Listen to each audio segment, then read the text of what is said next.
Good afternoon, everyone. Am I audible to you guys?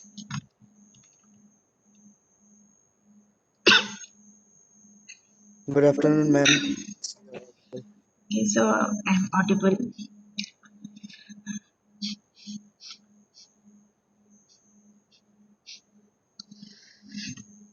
Oh, okay. So today we will start from the traffic confidentiality. Just that. No. So I'll just give a brief overview of last class. So last class we started the confidentiality in our general encryption system. So in last class we discussed uh, how we can just provide confidentiality to our normal encryption system, and there are two types of encryption when we just send messages from one place to another. You guys remember the types of encryption? There were two types. One is link encryption and one is end-to-end encryption. What was the link encryption?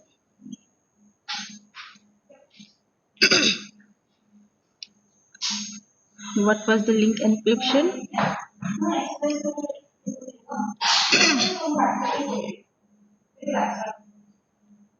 Anyone? What was link encryption?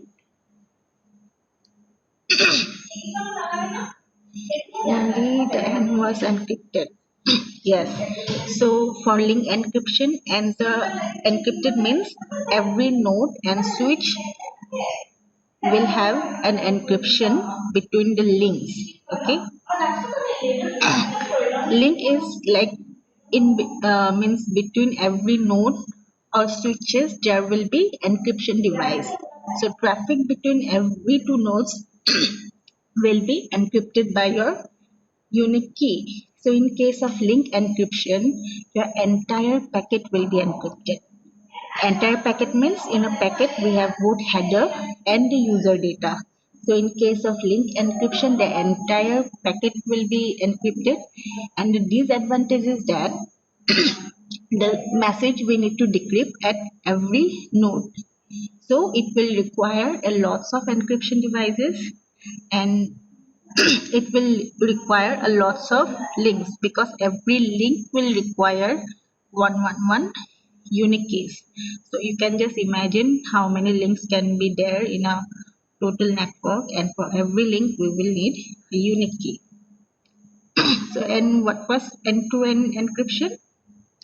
It was mainly from source to destination or the host, and source and destination will share a key. So you can see end-to-end encryption, you can just think it as source authentication because only source hosts can encrypt the data, and your link encryption provides the host authentication. So exactly what we need to encrypt? We need to encrypt both parts, right? So to achieve greater security, both link and end-to-end encryption is required. Why? Because the source host encrypts the user data portion of a packet using an end-to-end encryption. Then the entire packet is encrypted using link encryption. Therefore, as your packet will traverse the network, each switch decrypts the entire packet using a link encryption key to read the header, and then will encrypt the entire packet for sending it out on the next link.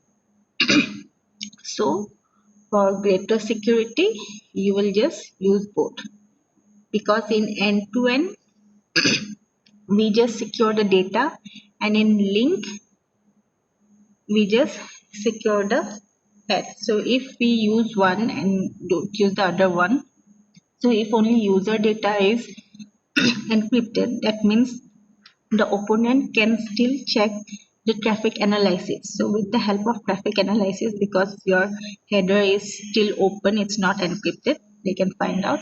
So for better security, just use both. And the other point I mentioned was what?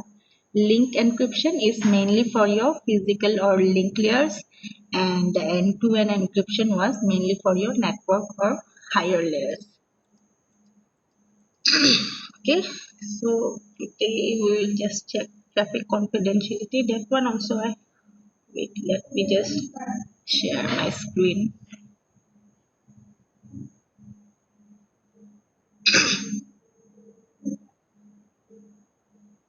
This portion I already mentioned.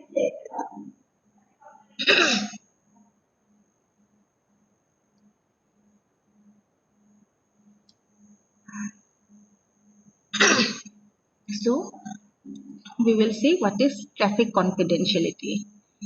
So I already mentioned, like, using the traffic analysis, your opponent can yield different information.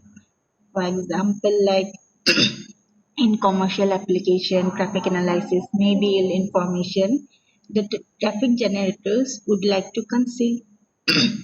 Again, in case of your defense system, again it becomes very easier. With the help of traffic analysis, we can identify who are speaking to whom.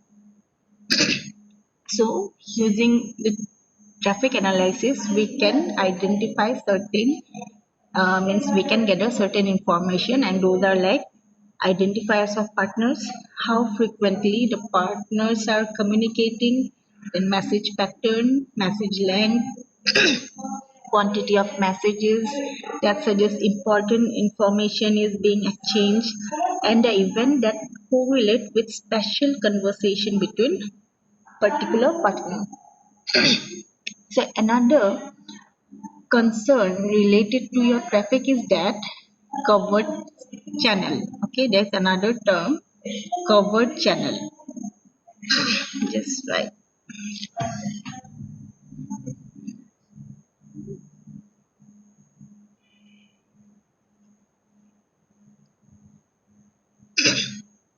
That's another concern related to your traffic, and it's just that we use traffic patterns to create a covered channel. Covered channel means what? It just means of communication of any messages without knowing the designer. Okay, it just means of communication in a fashion unintended by the designer of communications facility. So typically this channel is used to transfer like information in a way that violates security policy.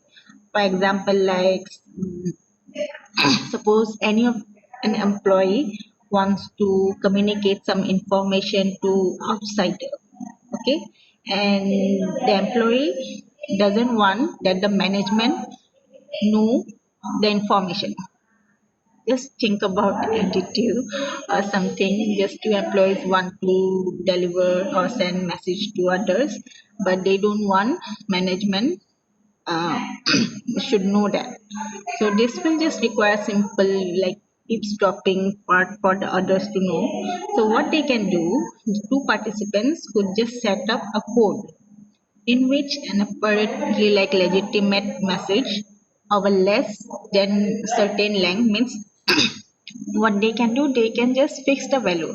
Suppose I am sending a message, if that message is longer than means normal message, it's not secret, just a normal message, but the code is that if that normal message length is greater than certain value, for example maybe 10 bits, if the message is longer than 10 bits, that means it's one, that means it's legitimate. If it is less than zero, then it will be zero. So that's non-legitimate. So another approach is that traffic padding. Okay, traffic padding I'll come to a bit later. So how we can provide uh, how we can just countermeasure this on for the link encryption.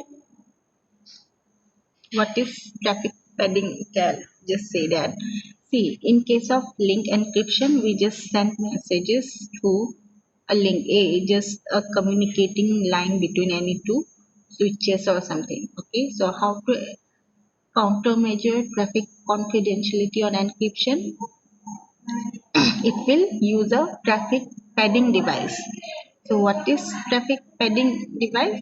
See, when plain text is available, it just encrypted and transmitted. Okay, and when plain text is not present, then also random data will be encrypted and transmitted.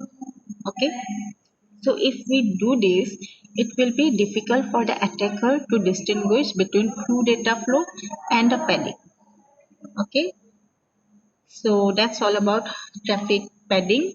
It will just encrypt if there is any plain text, or even if there is no plain text. It will just continuously keep sending encrypted message. So in this way, it will be difficult for the opponent to understand which one is the legitimate means plain text or which one is not.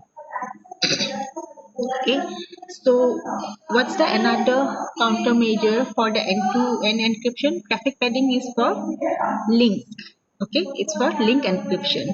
Then again, there is another tactic for end-to-end encryption. In case of end-to-end encryption, what happens? Header information is not encrypted. Correct. So traffic confidentiality is difficult to maintain in case of end-to-end encryption. So in this case, we can use a restricted padding. Okay, so it's like padding out data units to a uniform length. Okay, we will just pad out in some uniform length, and that length will be just decided by the both parties. So in addition to that, the null messages can be inserted randomly into the stream. Okay, so this tactic deny an opponent knowledge about the amount of data exchange between end users and will just obscure the underlying traffic pattern. So this is your traffic padding encryption device. The other method I mentioned is your restricted padding. This one I haven't written here. Traffic padding is for link encryption.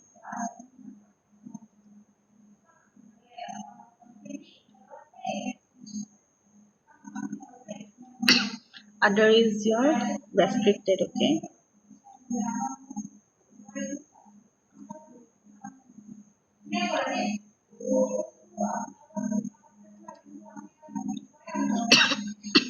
And this is for end to end.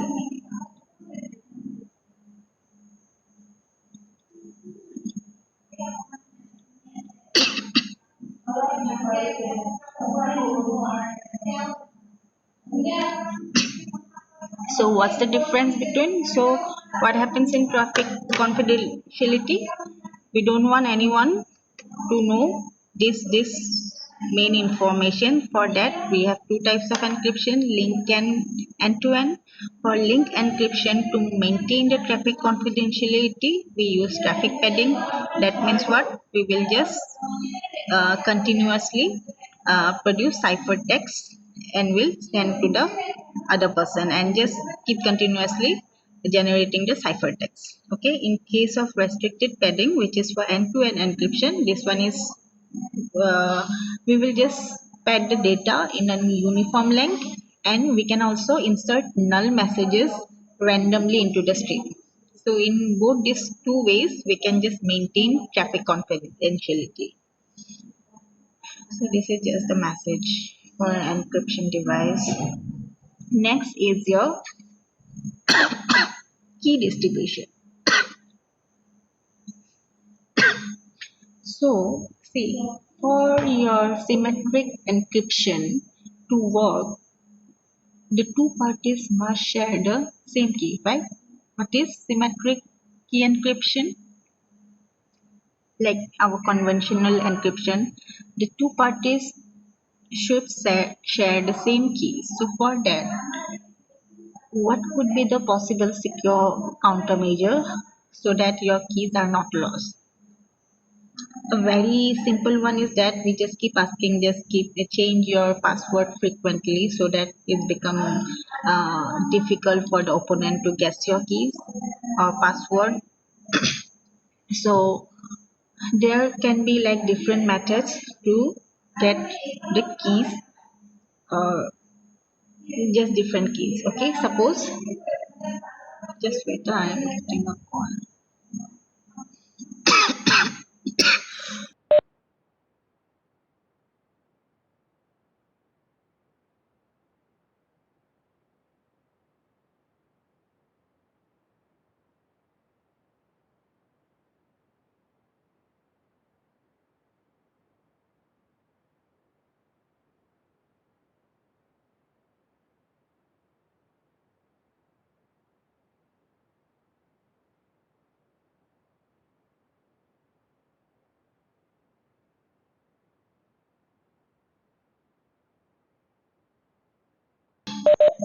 Okay, so yeah, key distribution.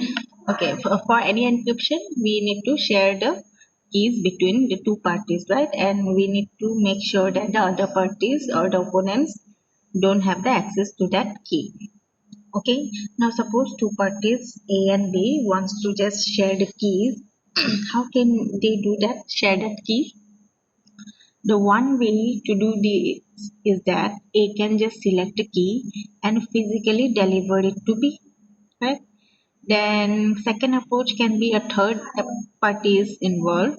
Then third party can select the key and physically deliver it to A and B, right? The third approach is that if A and B have previously or maybe recently used a key, so one party can transmit the new key to the other, encrypt it using the old key. Okay.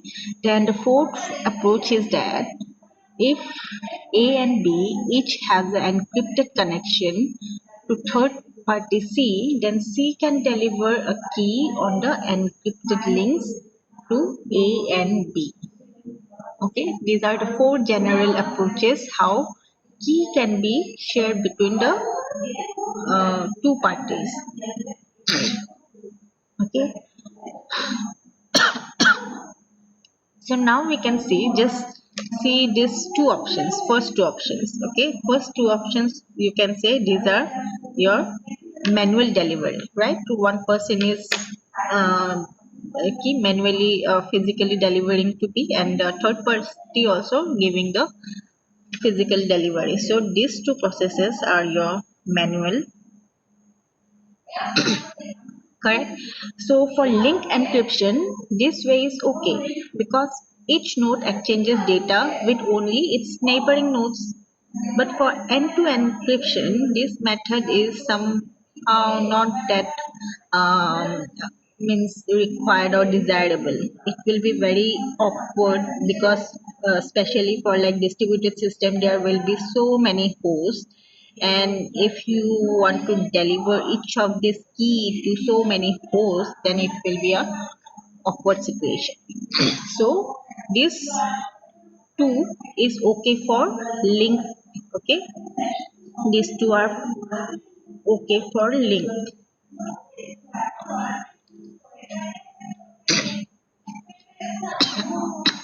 Now just see the third option. That means if A and B have previously and recently used key, then the one party can just transmit a new key, encrypting it to the old one. So this approach can be used for both link and end-to-end. So this one you can use for both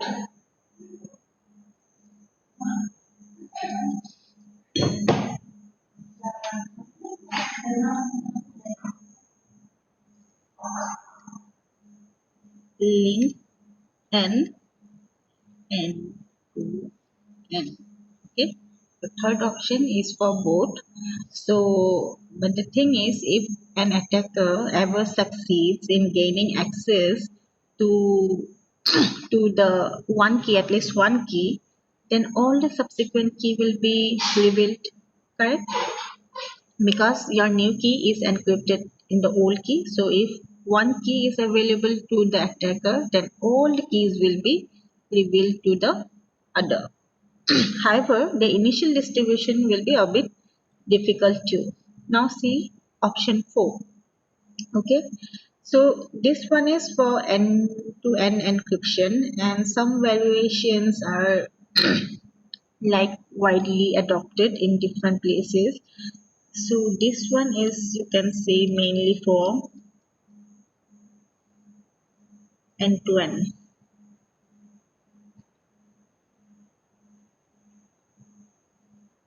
Okay, so each user must share a unique key with the key distribution center. So for this option 4, there will be a key distribution center, and that key distribution center will provide the links to both A and B.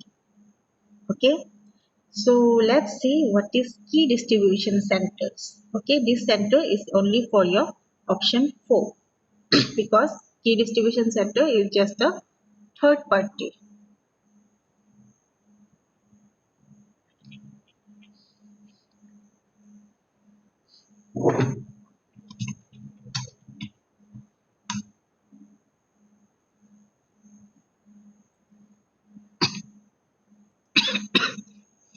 Anyways, so okay, so there are two types of key maintained by your key distribution center. Okay, one is your session key and other is your master key.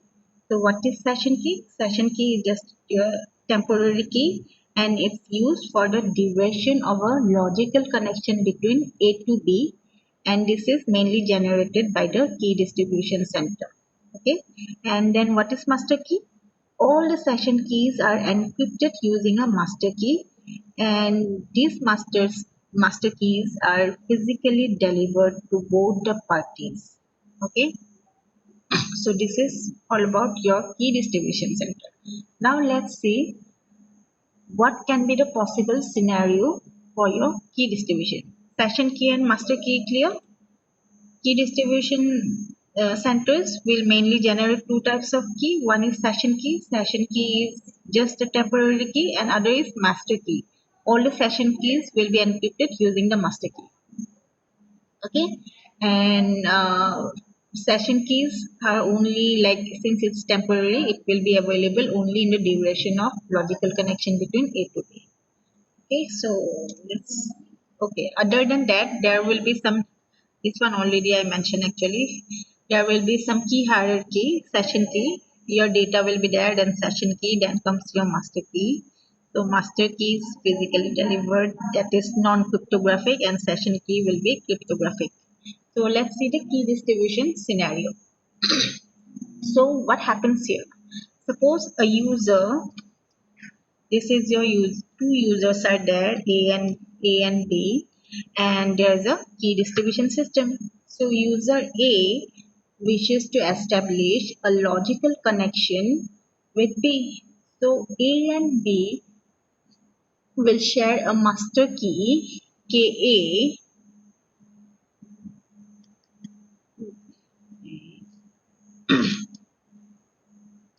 Master key will be KA and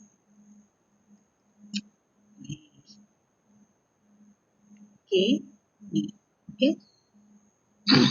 So let's see what happens in this portion. This is your number 1. It's a bit blurry. I hope you can see.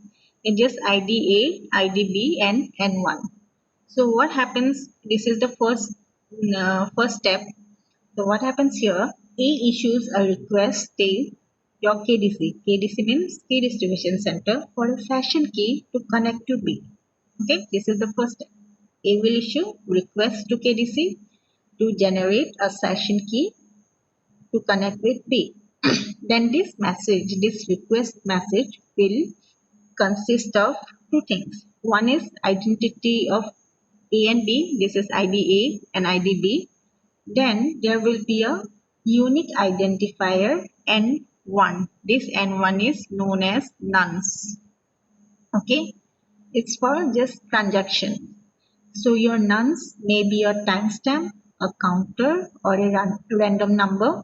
Then it must differ with other request nonce. That means every nonce has to be different from each other. then it should be difficult for an opponent to guess the nonce to prevent the masquerade attack. Thus, a random number is mainly used for the nonce. Okay, this is the first step. A will send to KDC and it will just have request message will have identity of A and B and a nonce. Now this is your second step. Okay. Second step means KDC will just respond with a message encrypted using KA. Okay. So A is the only one who can receive the message and A know that it is originated from the KDC. So the message will include two items for A. Okay. So one is the one-time session key KS. This is your KS. This is really blurry. This is KS. Okay. This is KS. Okay. So this is KS. So this message will be encrypted with KA.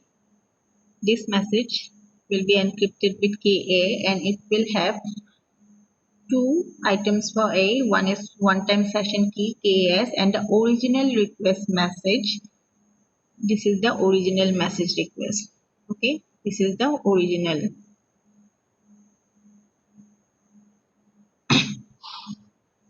Okay, then the message will also include two items for B. One-time session key, again same KS, and the identifier of A. So this portion is for your A and this portion is for B. Okay, this portion is for B. So it will have again the KS session key, one time session key for B and the identifier of A. Okay. So next scenario, third step is this one. So what happened here? A will store this session key and will forward this E means E this message for the B because KDC is sending items for both A and B, right? So it will just keep the A part and will send the item intended for B to B. So it is just encrypted by KB. So it is protected from eavesdropping. Now B knows the session key KS. We will know this session key KS. This is KS. And also knows the other party is A and knows that the information is originated from KDC. Okay. Now fourth step is this one. When it receives this message from A, what it will do? B will simply send a nonce N2 to A encrypted with a new session key KS dash. Okay, this is KS dash. This is a new session key and with a new nonce N2. Okay, so once A receives this message from B, what B will do? B will just respond with a function of nonce. Okay, your function of nonce can be any arbitrary function that will be a transforming of N2. It can be when Fn2. It can be anything. It just example. It can be N2 plus 1. Okay. So this is how key distribution happens between two parties A and B with the help of KDC. Okay, is this clear how it happens?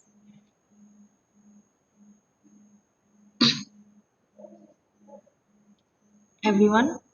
So first a request message will be sent, then KDC will just send uh, with the encrypted KA with the session key and the same request message and the item for B. Then item for B will be sent back to the B. B will know that it's sent by A and KDC and it will just send the acknowledgement with the help of nonce and 2. Then it will again respond to B. So that's all for key distribution. That is only for the option 4. Okay. Up to this clear? This scenario?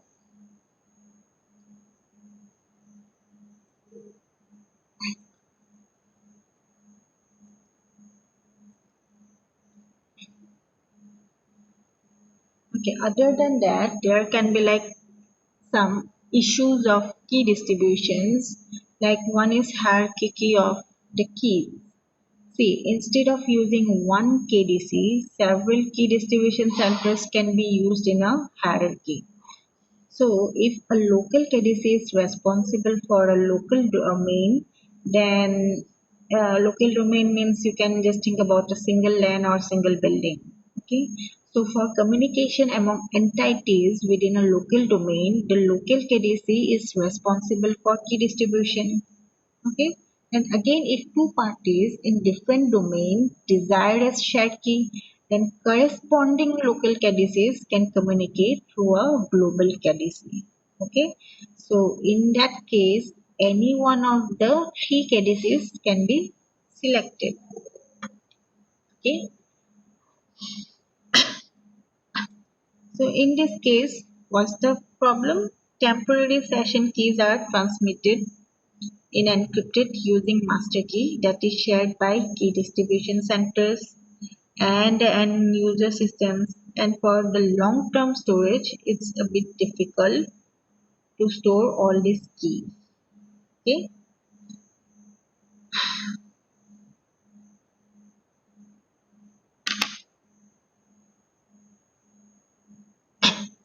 so other than that we have some other key distribution schemes. I'll just name these schemes. I won't go deep into this all the schemes. So there are three types of schemes to handle these issues of key distribution. One is transparent key control system. So it will just provide end-to-end encryption at a network or transport level in a way that transparent to end user. Then one is decentralized key control. So each end system will be able to communicate in secure manner with all the potential end system for purpose of session key distribution. And there is another scheme which is controlling key scheme. Again, for this controlling key users, there are three different types. One is data encryption key, one is pin encryption key, and one is file encryption key. Okay. So in decentralized, this mainly the use of KDC imposes the requirement that KDC be trusted and protected. And this requirement can just avoid if distribution is fully decentralized. Fully decentralized might not be your like practical, very practical for large network, but it will be useful for local context.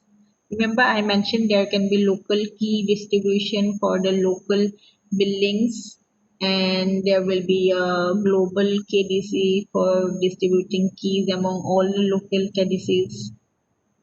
Okay,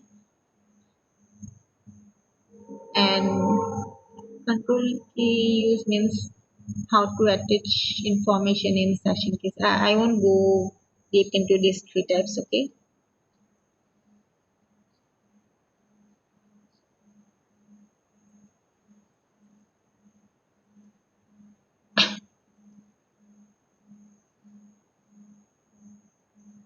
Okay. Just want to give, I guess, one controlling key uses. Just one concept I want to mention is the control key vector. Okay. In this controlling key uses, they use a control vector. Okay. Control vector means it just consists of a number of fields that specify the uses and restriction for the session key. So the length of the control vector can be different. I don't think you guys need so much in detail.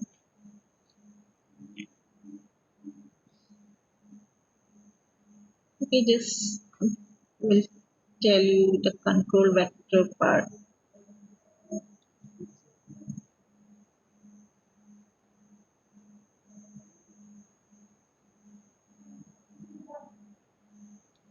Just will tell you the what's control vector. So control vector is just like just cryptographically coupled with some keys at the time of key generation. Okay, so the coupling and decoupling process will be different at every different state. Then hash functions are used in control keys. Okay, just leave it. No need to go so much in detail. Anyway, so next is random number generation. As I mentioned, random number generation is mainly used for generating the nonce. None should be randomly generated numbers. So for that, we again have different things. The main use of random numbers is for nonces, already mentioned. Then for session keys, then also prime number generation. So there are two requirements for random numbers. Okay, one is randomness and other is unpredictability. Okay, again for the randomness, there are two sub features like uniform distribution and independence. Okay, uniform distribution means all the distribution of numbers in a sequence should be uniform. Okay, that is the frequency of occurrence of each of the numbers should be approximately same. And the independence means no one value in the sequence can be inferred from the others. Okay, and unpredictability means it is just impossible to predict future elements of the sequence on the basis of entire element. So unpredictability is like weaker condition than randomness. Okay.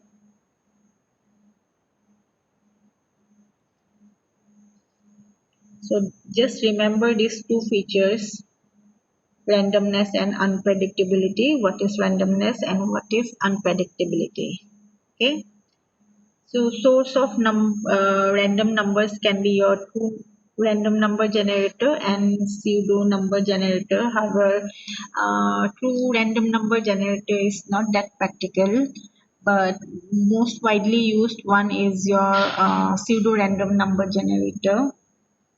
You can also say like cryptographic application typically just uses this pseudo random approach because number generated like too random is not that possible. Okay, so most widely used one is your pseudo random generator.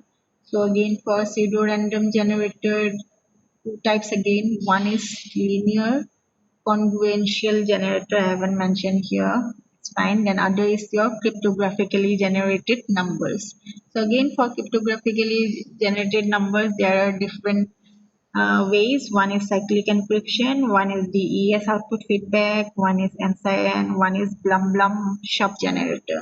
So I will not go to all these types, just remember how we can generate random numbers. Okay, because again this all these things like different algorithms and all, so I don't think you guys need that much detail, but if you are interested you can just read by your own. These are mainly just theoretical things. Okay, so I'll just end up here. So main points were placement of your encryption. Remember what is link encryption, what is n encryption. Just remember this diagram, it will be easier. Remember the difference. Traffic confidentiality, key distribution center, and key distribution center is mainly used for this four option number. Here we use KDC, key distribution center. So key distribution centers mainly use session key, master key. Remember what is session key, what is master key, and just remember how key can be distributed among two parties, between two parties with the help of KDC. The other thing I also mentioned is the local KDC and global KDC. Just remember local KDC is responsible for like just think about one building. Okay, so for one building there will be one KDC and they will just provide all the keys to all the hosts.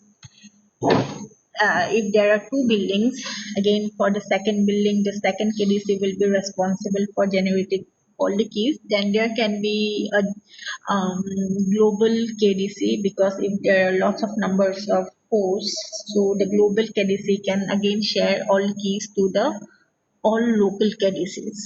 Okay, so these are the issues of distribution. To handle this issue, we have different key distribution scheme. So again, I haven't went through all this key distribution scheme. Just remember what are the three types of key distribution schemes. Then random number generator is mainly used for nums, session key generation, and RSA public key. And this RSA we will discuss in next class. This is like cryptography 2. Okay. So yeah, for randomness, just remember the requirement is randomness and unpredictability. That's all for today. So next class we'll just start with RSA and public key cryptography. So this is all about your symmetric key encryption. Symmetric key means the key is shared between hosts, means both parties, right? So in next class we will start with the public key encryption. What happens in public key encryption? Both uses different keys. Okay, that's all for today. Thank you all. Oh, wait, I just stop sharing.